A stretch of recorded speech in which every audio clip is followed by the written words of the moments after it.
saber apresenta o engenheiro Afonso Augusto Canedo Neto, formado pela Escola Nacional de Engenharia do ano de 1958. Afonso é a memória das obras recentes da cidade do Rio de Janeiro, tem, portanto, uma visão bastante longa desde o período do governo de Carlos Lacerda até a recente administração de César Maia. Vamos então agora, neste segundo programa com Afonso, chegar à Barra da Tijuca. A primeira questão é, Afonso, os acessos à Barra que você participou, inclusive do elevado do Joá, estão completamente congestionados. Qual é a solução viária de transporte para a Barra? Estão congestionados não apenas a partir da Zona Sul, como a partir da Zona Norte. A linha amarela, né, uma autoestrada de 20 quilômetros, né, que une a Baixada de Jacarepaguá com a Avenida Brasil e com o Fundão, prevista para um fluxo de 55 mil veículos, está com 110 mil veículos hoje. Quer dizer, nós estamos com congestionamento na linha amarela também, e congestionamento na autoestrada Lagoa Barra. O que se pretende fazer? E eu tive notícia que hoje, na parte da manhã, iria ter uma pequena solenidade do início da implantação do canteiro de obras da estação do metrô Jardim Oceânico na Barra da Tijuca. Hoje, às 10 horas da manhã, inclusive eu recebi um convite, pequena solenidadezinha lá, desse canteiro de obras, ali onde é hoje o Condado de Cascais, o Barra Point, ali no Jardim Oceânico. Então, parece que, finalmente, vai ser dada a largada para o metrô, linha de metrô Gávea Barra da Tijuca, que vai preencher essa lacuna, para o morador da Barra deixar o carro em casa e ir de metrô confortavelmente para a cidade. A ressalva que se faz hoje é que, por problema de recursos, está se querendo pegar a linha 1 do metrô. Linha 1 do metrô é aquela que sai da Praça Sães Penha e vai para Copacabana e Ipanema hoje. E prolongar essa linha até a Barra da Tijuca. Ou seja, nós vamos sair de Ipanema, vamos para o Leblon, vamos para a Gávea e vamos para a Barra da Tijuca. Me parece que pegar a população da Barra e jogar dentro de Ipanema, Copacabana, Botafogo, etc., vai causar problemas. Eu achava,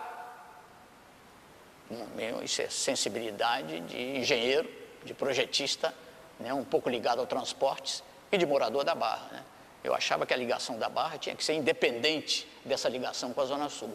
Ou seja, chegando na Gávea, saindo da Barra, chegando na Gávea, devia prolongar pelo Jardim Botânico, o Maitá, São Clemente, mas antes de ir para Botafogo, porque Botafogo já está congestionado, inclusive com Pavuna. Pavuna está indo para Botafogo. Imagina, nós vamos chegar em Botafogo com Pavuna, com Zona Sul toda, com Barra da Tijuca. Quer dizer, essa da Barra iria então pelo Jardim Botânico, pelo Maitá, pela São Clemente, mais ou menos na altura da Dona Marta. Poderia entrar em túnel e passar em Laranjeiras, ali na altura de General Glicério, passar em túnel outra vez, o metrô, e ir até a Praça Cruz Vermelha. Da Praça Cruz Vermelha pegava a Avenida Chile e ia para a Rua da Carioca, ia para a Estação da Carioca. Então, assim, agora, problema de orçamento, problema de recurso, mas é problema de previsão para planejar essa cidade para o futuro, e não planejar para um presente que já está congestionado. Quer dizer, vamos atender, com esse planejamento que eu vejo hoje, uma situação que já está congestionada hoje. Eu acho que devia pensar, em termos de planejamento futuro, pegar essa linha e prolongar dessa maneira e contribuir para que a São Clemente, o Maitá tenha sua estação do metrô, Jardim Botânico tenha sua estação do metrô, Laranjeiras, todo mundo desce por ali, vai lá no Lago do Machado, ali na General Glicério, por ali, teria a estação do metrô, e a Praça Cruz Vermelha, que é, né, uma praça, quer dizer, um lado que não tem ligação viária de multidão, né, de massa. poderia pegar, fazer uma estação na Praça Cruz Vermelha e daí ir para a Estação Carioca, que já apresenta um subsolo preparado para receber isso. A Estação da Carioca foi feita em 2 níveis. É o nível atual, primeiro subsolo que todos usam hoje, da linha 1, e um segundo nível que está abandonado lá, parado lá há 30 e tantos anos. Então era hora de pegar uma linha dessa e ir para lá. Recurso, tem que dar um jeito de arrumar recurso. Fala-se tanto em petróleo, fala-se tanto em royalty de petróleo para utilizar em infraestrutura, que se utilize parte desse royalty de petróleo em infraestrutura para esse tipo de metrô aí, numa programação de quê? De 10 anos, de 15 anos, mas que se programe, que se planeje. Inclusive nós já estaríamos atrasados aí com as Olimpíadas de 2016. Nós estamos gravando em março de 2010 e se anuncia aí essa inauguração de um hipotético canteiro de obras. Vamos fazer votos aí que isso seja realmente verdade e vá em frente. Mas nós vamos agora falar de um assunto muito polêmico, muito interessante e que acredito que boa parte dos cariocas não tenham uma boa noção do que está acontecendo. O Afonso, repetindo, formado pela Escola Nacional de Engenharia no ano de 1958, com inúmeras obras na Prefeitura do Rio de Janeiro, recentemente foi fiscal de uma obra extremamente polêmica, a Cidade da Música. Afonso, qual é a sua experiência? O que é a Cidade da Música? Qual é a sua experiência? Por que ela parou? A Cidade da Música foi planejada, foi concebida, apenas concebida, no ano de 2002. Cidade da Música implica em proporcionar equipamentos para a cidade do Rio de Janeiro, que é carente disso, equipamentos para a exploração musical. Não só a música sofisticada, erudita, mas também a música popular. Então concebeu-se, primeiro, a contratação de um experiente, vivido arquiteto internacional. E parece que é mais ou menos aquela filosofia do Carlos Lacerda na administração dele. Vamos contratar o Laboratório Nacional de Engenharia Civil de Lisboa, porque o laboratório é comprovadamente experiente em realizações de hidráulica marítima no mundo inteiro, para garantir o sucesso do empreendimento. Cidade da Música é uma construção extremamente complexa, é um equipamento de alta sofisticação. Para ter uma ideia, nós temos o nosso Teatro Municipal que já vai fazer 100 anos, já fez 100 anos, está sendo reformado agora. O Teatro Colón, em Buenos Aires, também é dessa época, 100 anos de idade, está sendo reformado agora, vai ser inaugurado agora em outubro, reinaugurado. Colón e o Teatro Municipal do Rio de Janeiro ficaram obsoletos, ou praticamente obsoletos. A sofisticação hoje, em termos de equipamentos, inclusive equipamentos eletrônicos, é tal que esses teatros antigos saíram do roteiro dos grandes programas internacionais.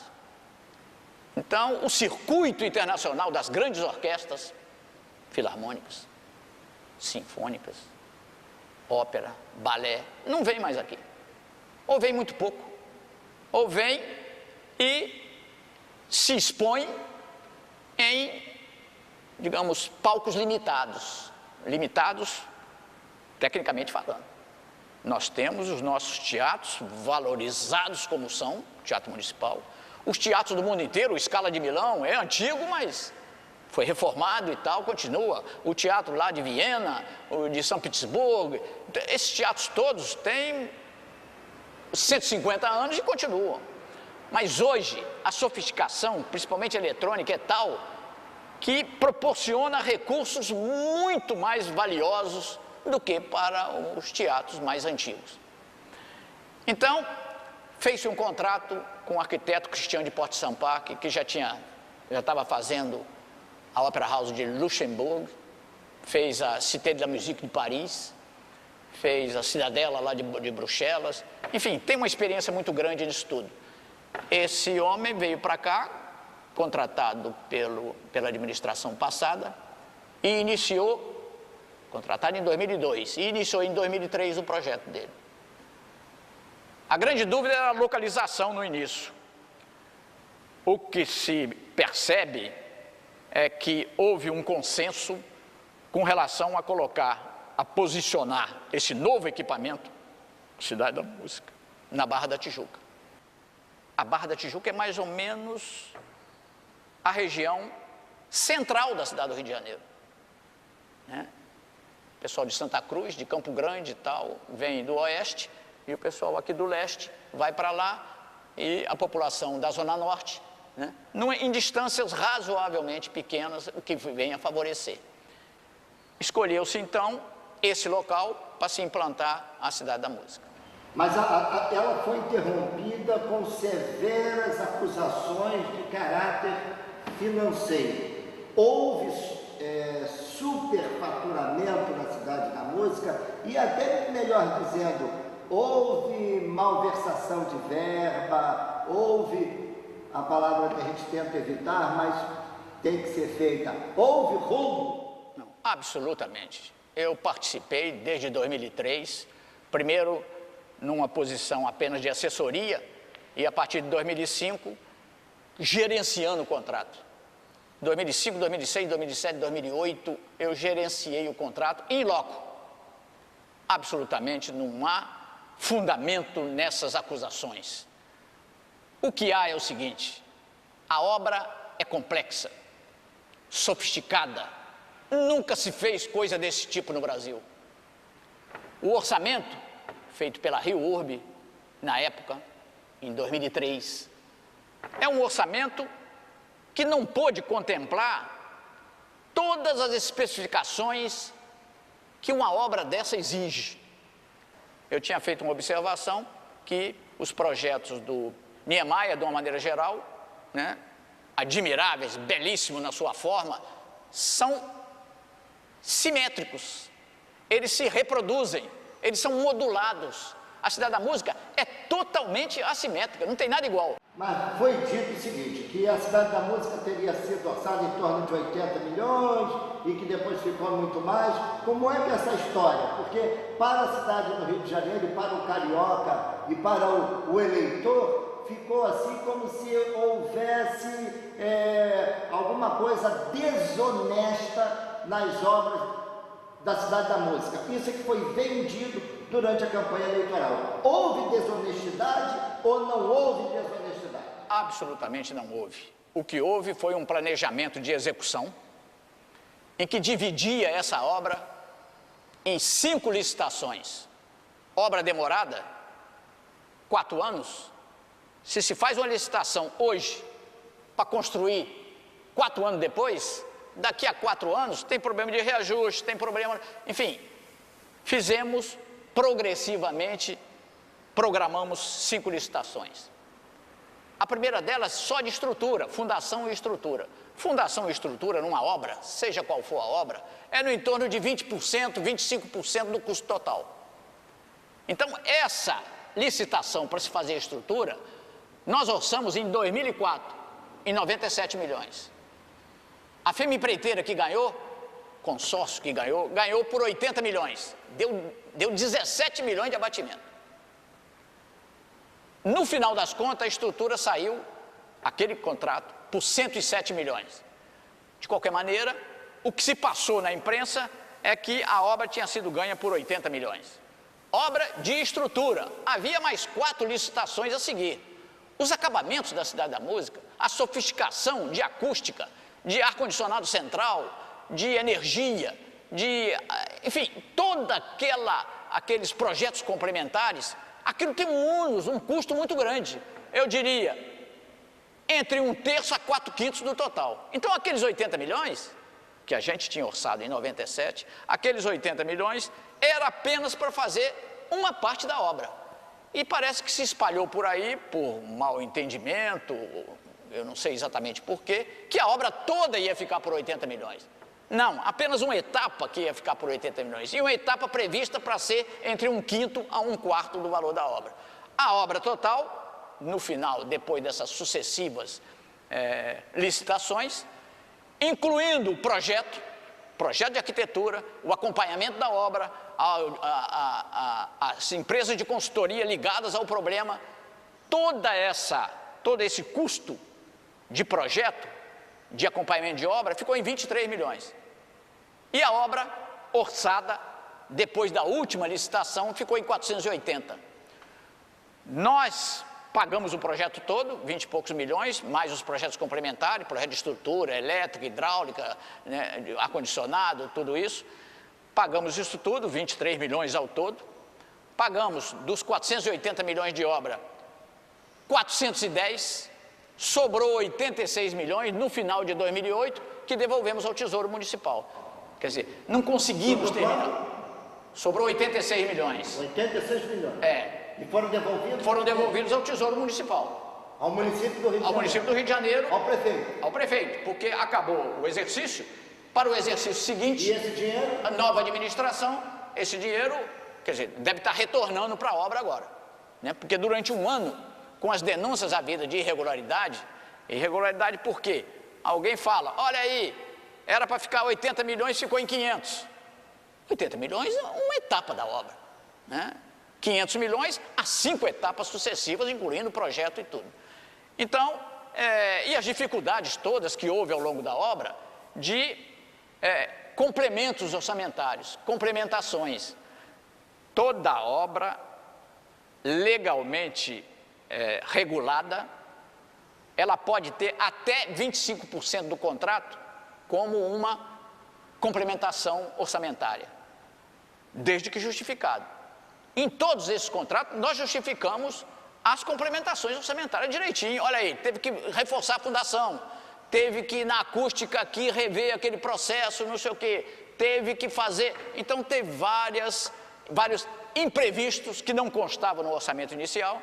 À medida que a gente foi executando, foram surgindo essas peculiaridades, como toda obra grande, complexa como essa, é admissível.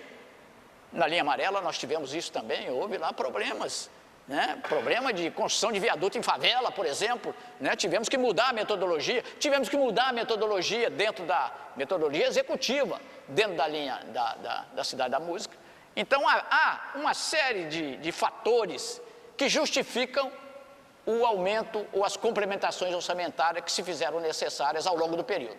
Vamos falar um pouquinho mais sobre a obra, para que você compreenda o que é a Cidade da Música. Porque a gente passa lá por fora, vê aquele aglomerado de prédios e vamos tentar nos focar em duas questões básicas, que é a principal instalação dela e uma comparação em termos de custo e de beleza e acústica com outras casas assemelhadas. Eu pensei que seria necessário que o público chegue aqui a 10 metros de altura, porque daqui você, de novo, aproveita dessa paisagem, das linhas extraordinárias, das montanhas que são dançantes, que tem para mim uma relação com a bossa nova, com o jeito brasileiro e carioca. Eu acho que a música pode rassemblar pessoas dentro de uma emoção que não precisa a escolarização tipo habitual, que é uma escolarização diferente. Eu acho que nessa cidade vai ser uma cidade da música, de todas as músicas. Engenheiro Afonso, então, falando ainda sobre a Cidade da Música, que comparações você pode fazer dessa edificação aqui no Rio de Janeiro com outras casas assemelhadas no mundo? Eu sou um pouco suspeito em levantar essa questão, porque trabalhei na nossa Cidade da Música e na construção durante 5 anos. Eu acho que são características completamente diferentes, mas a nossa, aqui do Rio de Janeiro, concluída e bem administrada, guardadas características distintas, não vai ficar nada a dever a Sidney, não. Nós temos algo talvez superior a de Sidney, Nós temos um parque, um paisagismo de 90 mil metros quadrados. O nosso paisagista, o Fernando Chassel, reproduziu ali a vegetação selvagem da Baixada de Jacarepaguá, com os lagos que lembram as lagoas de Jacarepaguá, Camorim, Marapendi, Jacarepaguá, Tijuca, tem os lagos. Aí já está pronto? Já está pronto, não está funcionando porque a partir de janeiro de 2009 a obra foi paralisada. E está paralisada até hoje, parece-me, segundo informações, que está reiniciando esse mês. Março agora. Mas, Afonso, retornando ainda à questão de custo, porque é a polêmica que interrompeu as obras da Cidade da Música. Qual é a relação de custo dessa Cidade da Música no Rio de Janeiro com obras assemelhadas pelo mundo afora? Nós fizemos uma pesquisa pela internet e mais uns dados aí fornecidos pela consultoria do arquiteto Cristiano Hipólito Zampacchi, das opera houses construídas recentemente na Europa e nos Estados Unidos e na China, a Ópera de Pequim. E chegamos à seguinte conclusão: Valência Opera House 7.800, Cidade do Porto 11.818, Filarmônia Luxemburgo 14.000, Cidade da Música do Rio de Janeiro R$6.000 o metro quadrado, já levando em conta preço de hoje. Eu estou colocando R$6.000, porque na verdade a minha primeira, em final de 2008, era 5.000. Eu estou colocando mais 20%. Esse custo é finalizado? Finalizado, tudo. Incluindo paisagismo numa área de 90 mil, incluindo o parque todo, e incluindo a parte viária, que é a elevação da Avenida das Américas, para proporcionar um acesso viário independente do anel existente ali. Então, se eu entendi, entre Luxemburgo, Porto, Valença, na Espanha, a Cidade da Música é a mais barata. 6.000. 6.000. Tem alguém mais barato que isso? Tem a Ópera de Pequim, ficou R$3.500 o metro quadrado da Ópera de Pequim. Inaugurada em 2007. Ópera de Pequim, 3.500. É a única que eu achei mais barata aqui no Rio. Vamos então falar em flores. Me explica qual é a... Você é um engenheiro, os engenheiros, obviamente, às vezes têm umas relações um pouco intempestivas com os arquitetos, mas os engenheiros admiram os arquitetos. Né? Sempre há essas relações, eu estou brincando com todos os engenheiros e todos os arquitetos. Me explica em termos de arquitetura, porque na divulgação consta que o projeto já ganhou o maior prêmio internacional de arquitetura. O que é o projeto da Cidade da Música? O que ele tem de belo para oferecer para o Rio de Janeiro? O arquiteto Cristiano Hipólito Zampacchi, né, homem que já desenvolveu vários projetos desse porte no mundo inteiro, ele concebeu o projeto da Cidade da Música do Rio de Janeiro, situado na Baixada de Jacarepaguá, como um projeto que, se fosse feito no chão, ou rez-de-chaussée, se fosse feito ali no piso natural, perderia a perspectiva. A Baixada de Jacarepaguá é uma mesa de bilhar enorme, né? Tudo plano. Então ele disse, nós precisamos elevar a Cidade da Música. Concebeu então fazer uma praça a 10 metros de altura. Essa praça, com 220 metros por 85, 18.700 metros quadrados é a área da praça. Sobre essa plataforma, que é a praça, para cujo acesso a gente tem escada rolante, 12 elevadores, escadas normais. Essa praça, ela comporta 5 prédios, 5 blocos distintos. Um deles é a grande sala. O outro é o setor dos ensaios. São 10 salas de ensaios que podem ser concebidas ou olhadas ou comparadas com pequenas salas de espetáculo. Então, um bloco para a grande sala, que é a grande sala de Opera House e de Concert Hall. O setor dos ensaios, da sala de ensaios. O setor dos cinemas, do restaurante e da grande sala eletroacústica. O setor de administração, é preciso administrar um conjunto desse, tem um setor só de administração. E o setor que nós batizamos como sede da Orquestra Sinfônica Brasileira, a OSB. Esse setor da Orquestra Sinfônica Brasileira é que é uma verdadeira academia de música, tem 10 salas de aula.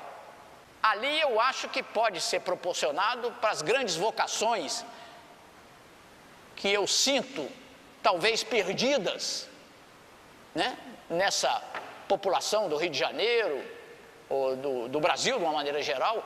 Essas vocações podem ser encaminhadas para cá, para receber num ambiente sofisticado desse tipo, de alto nível de acústica, pode haver um aprimoramento das grandes vocações musicais dos nossos jovens aí, que vão ser os nossos futuros músicos. Agora, encerrando o nosso programa, 2 questões finais. Para a câmera, por favor.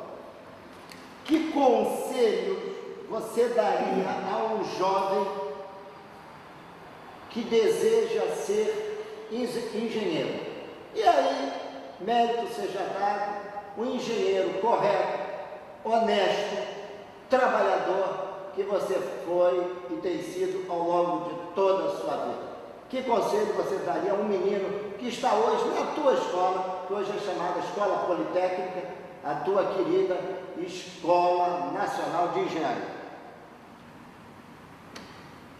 Você, estudante de engenharia, formando de engenharia, que tem vocação para o exercício da profissão de engenharia, procura se esforçar nessa profissão com todo o empenho. Mas eu digo para vocês, nós estamos entrando numa fase muito boa agora. Eu acho que vocês podem ficar animados. Tem muita coisa boa vindo por aí, em termos estruturais, em termos de obras públicas, em termos de investimento. Está se concebendo, o Brasil está entrando numa fase de promissor desenvolvimento. Meio cambaleante em alguns setores, já avançando mais em outros, mas de uma maneira geral, eu acho uma profissão que vocês, se dedicando, vão conseguir se realizar, se orgulhar e profissionalmente ficarem, como eu me sinto hoje, parcialmente ou bastante realizado na minha vida profissional. Que Brasil você deseja no futuro? Mas principalmente o futuro da Carolina, Bernardo, Luizinho e Maria Rita. Eu acho que nós temos um futuro muito bom para esse menino, para essa nossa juventude. Volto a dizer, nós estamos entrando num período promissor. A consciência do investimento em infraestrutura, em obras públicas, né, no desenvolvimento do país, tem sido muito mais consciente hoje. Os nossos políticos, os nossos administradores já estão certos de que nós só podemos prosseguir nessa rota de desenvolvimento, se educar bem a nossa juventude, se instruí-los bem, colocá-los em especialização, é uma parte que eu chamo muita atenção. Continua a haver campo, setores para o Politécnico. Nós temos que ter engenheiros formados, médicos formados, de forma global. Eu acho que futuro próximo dos nossos jovens aí, incluindo os meus netos, eu acho promissor. No momento agora, eu vejo com otimismo os anos futuros que vêm por aí.